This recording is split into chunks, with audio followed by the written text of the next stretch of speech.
How's it going, guys? It's me, Vivi, and welcome back. So, for the topic of this video, compared to what I usually do, it's a bit, how can I say this, a touchy subject. I was actually debating whether or not I should even be making this video, going over my thoughts on the following topic. The whole Spyro Reignited Trilogy situation with character designer, not creator, designer, Charles Zembillas. Now guys, the video you're about to see is not meant to spread hate against the artist. Absolutely not. I don't want it to come off that way. And two, I am not an artist. I know it's a lot of work to produce art. I understand. So what the heck is going on, you might ask? Well, this channel called GameBrain interviewed the artist behind Spyro, Charles Zembillas. This whole situation has to do with Toys for Bob nor Activision consulting or recognizing his work of Spyro. In the video, I don't know if you've seen it, he said he would have helped. And to top it off, he feels like the cover art for the Reignited Trilogy is based off his original artwork. He wasn't contacted nor consulted, he said he's not surprised, but he still seemed ticked off by it still. Is he allowed? Absolutely, everyone is free to express what they feel. Honestly, when I watched the video from GameBrain, I got surprised. I told myself, really?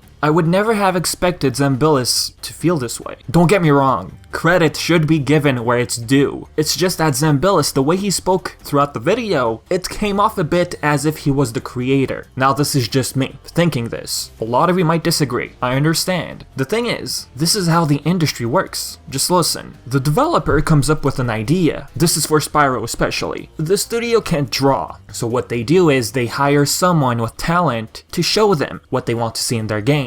The artist is paid for his or her work. As for Spyro, Ted Price is the creator, not Zembillas. Charles did have an importance, and credit was given where it was due in all three original games. Plus, Zembillas is asking for recognition in promotional stuff. For example, when you saw the trailer, he wasn't recognized from what I've been listening. It's early. They usually don't show the artist in promotional stuff, such as trailers. If that's what he was expecting, that usually doesn't happen. When you're hired by the studio, you work under a publisher. In this case, we're talking about Universal, the old days. Have you guys ever heard of the terms work for hire? You're paid to produce what the studio wants. Back in June 27th, very close to the release of NST, Insane Trilogy, a retrospective was released by Blake Hester. Very detailed, I'll leave the link in the description below. The minds behind Crash Bandicoot all shared their experiences and concerns, while some of them, when it came to crediting, Charles Zembillas, Joe Pearson, they both believed they were the creators of Crash Bandicoot, and they wanted to be credited as such. Now Jason Rubin, who was co-founder, who left Naughty Dog after Jak 3, believed that these two were crossing the line by saying so. They weren't the creators. He believed that they indeed played an important role when producing Crash Bandicoot, but they were not the creators according to the co-founder. Pearson and Zembillas were both under work-for-hire contract. This is explained in the retrospective. Charles wasn't really a fan of the contract, but he still went along with it. Actually, the person who apparently decided this ultimately was Joe Pearson. Pearson, by the way, had special thanks and credits twice in the original games. Zembillas had 3 credits under character design and art direction. Anywho, long story short, the two were the ones to create Crash Bandicoot from what I've been reading from the retrospective. Because why? The studio never gave them exact details. They just told them, hey, we're producing a game, we want a character to be as iconic as Mario and Sonic. Pearson and Zembillas pretty much came up with Crash Bandicoot, and they were saddened, especially Zembillas. He took it the worst. He believed he was the creator, but the studio didn't believe so. So back to this work for hire. The person who tells you what they want to see in their game, the character, they become the author. That's part of the contract. You're simply paid to draw. That's it. Plus, looking at this original art by Zembillas, it says copyright Universal. He sketched it, but then, thanks to the contract, if I'm not mistaken, it got owned by Universal. It's their property, as many pointed out on Twitter. And it took him apparently a day and a half to come up with Spyro. I've been reading comments on both Reddit and the video by GameBrain itself. I've gathered that 60% believe, hey, why would he be contacted? We're talking about 20 years later. And 40% feel bad about it. Now, where do I lie in the spectrum? Look, I think he played a very important role back in the day and credit was given where it was due in all 3 original games. I just find it weird why suddenly after 21 years, he's sad he wasn't contacted. Going with his logic, all of the original creators behind the levels and everything should all be contacted, right? The part where he said, "Do I even get a thank you?" He didn't say it with hard feelings. I feel like, although he was the artist, he's expecting way too much. By the way, where was he when Spyro was owned by a different publisher after Universal? All those games after the 3rd one? This just seems too sudden for me. I'm like wondering, will his name even appear in the credits scene of Reignited? Is it mandatory at this point? I understand he deserves credit, but this is Activision. Do they even care about these things? They will ultimately for sure credit the artist who made Spyro and Reignited, this model you see right here. If they do say thank you to Zembillas in the credits, somewhere, that'll be considered courtesy by Activision. Zembillas, although the original designer, he's not part of Toys for Bob. That's how Activision might see things. Hey, you're not part of a contract, you're not part of the development team, so why would we mention your name in the credits? That's just how I see things. Yes, you did design Spyro, but now it's our property. We decide what to do with it. We decide who to thank. So guys, as I said at the beginning of this video, this is not meant to hate on the guy. No, not at all. I'm just trying to share an opinion here and try and understand the whole situation. If you disagree, go ahead and disagree. It's okay. But yeah, if I did say something in the video which you really think it's completely off or hate it, tell me why in the comments. What do you think of the current situation? I don't know if you've seen the video by GameBrain. I'll leave the link in the description below. Just share your thoughts and yeah, do your usual stuff. So yep, with that, I've been Vivi and thank you so much for watching.